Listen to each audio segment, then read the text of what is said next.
Now to GMA's expedition to Antarctica. Amy Robach and our intrepid team have endured some very treacherous travel, and now they are just a few hours away from their first landfall on an island in the Antarctic. And Amy is standing above the waves right now on something called the Penguin Door.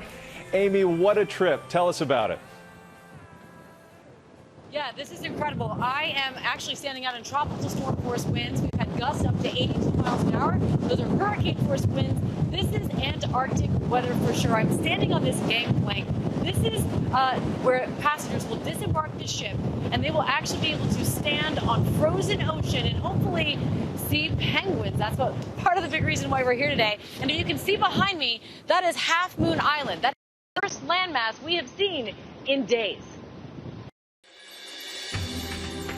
In just a few short hours, we'll finally make our first landfall on the South Shetland Islands, just miles from Antarctica. Chinstrap penguins, the island group's ambassadors. Before you even see the penguins, you will definitely know they're there from the sound and the smell. The species, gathering in the thousands, is threatened by climate change, which is reducing the animals' food sources. In some areas, their population may have fallen by half.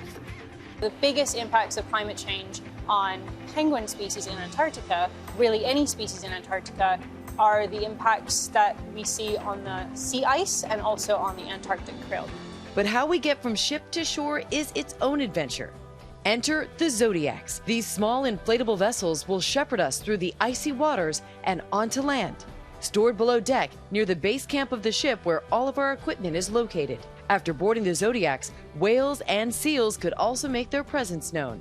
And as we cross the Drake Passage, we travel with one passenger who is an Antarctic legend. 30 years ago, Will Steger led a 3,471-mile expedition across the continent on dog sleds, a 7-month trek across the ice.